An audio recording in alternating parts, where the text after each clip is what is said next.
I can tell you one thing for sure about Game 5 of the All-Acquired All-Stars 2015 series before it even starts. We will not be crowning a winner after today's game. Notice I said today's game instead of tonight's game because I changed some of the settings around for this one. Most notably, I had the contest take place during the daytime rather than under the lights, not just because I like seeing realistic shadows cast by the sun, but also because we're in San Francisco, and I had to show at least one of these iconic shots with the kayakers in McCovey Cove. Another change was that I lowered both the play-by-play and the crowd volume, which allows us to take a clean listen to MLB The Show's sweet sound design.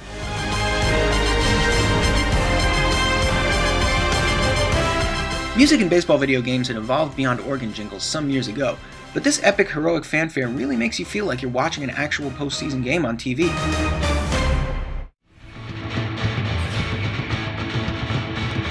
The third change I made was a practical one to the American League's starting lineup. I noticed the cleanup hitter Nelson Cruz doesn't have a hit in the series, and given the mammoth home runs by Brandon Moss and Yoenis Cespedes last night, I decided to group all the streaky former Oakland A's together and see if they couldn't keep the offensive momentum going. The lineup changes paid off right away against National League ace Max Scherzer thanks to this guy, Yoenis Cespedes. Oh, just look at that shot with the clouds and everything. Another bonus of daytime baseball. Cespedes lines an RBI single, and the AL is off to a good start. That lead would be short-lived. Short-lived? Anyway, it wouldn't last long as the NL's second batter, Jimmy Rollins, launches a solo homer to left field, which launches this delightful synth-pop celebration montage.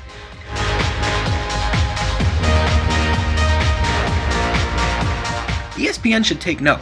These are the jams America wants to hear after somebody blasts a home run. Things would remain pretty quiet until the bottom of the fourth, when the wheels start to fall off for AL starter Jeff Samardzija.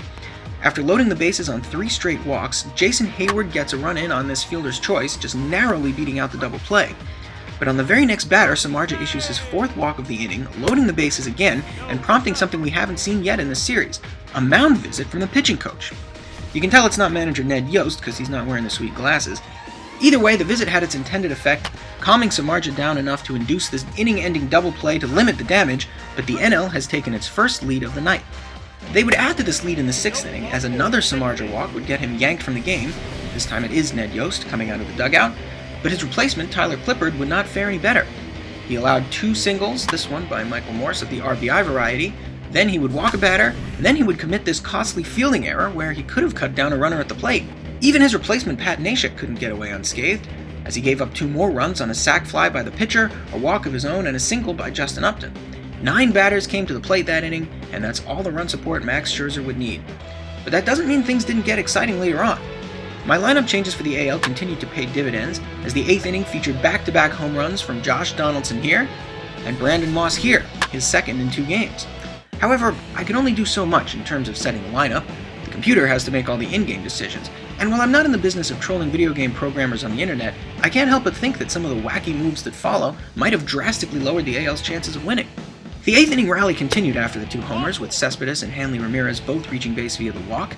NL 5th starter Jason Hamill is now called on for some long relief, and he'll face Pablo Sandoval, who's pinch hitting for the slumping Nelson Cruz. This move makes sense, since the Kung Fu Panda is usually super clutch in the playoffs, even if he does strike out here.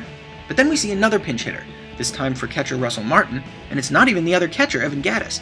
It's switch-hitting infielder Asdrubal Cabrera. Okay, maybe they want a lefty at the plate against the right-handed pitcher, and maybe Gattis will still pinch hit for the pitcher's spot, which is coming up next, and they're setting up a cool double switch or something. But when Cabrera flies out and the pitcher's spot comes up, it's center fielder Colby Rasmus who's announced as the pinch hitter. Okay, I guess they really want a lefty at the plate, but he doesn't get the job done either, flying to center for the 3rd out. But what really confused me was what happened in the bottom of the 8th after the pinch hitting dust had cleared. Pablo Sandoval and Asdrubal Cabrera both remain in the game, playing left field and catcher respectively, positions that they have never played during their real-life careers. So the American League not only left their best hitter on the bench, who also happens to be a catcher, they also chose not to let their best fielding outfielder play defense. I guess National League-style baseball is just too much for some people. Anyway, Casey Janssen would close it out for the save, getting Josh Donaldson to ground into his 2nd game-ending double play of the series. Max Scherzer is named the player of the game despite his 6 walks, and we are going back to Kansas City with the NL in position to clinch a victory.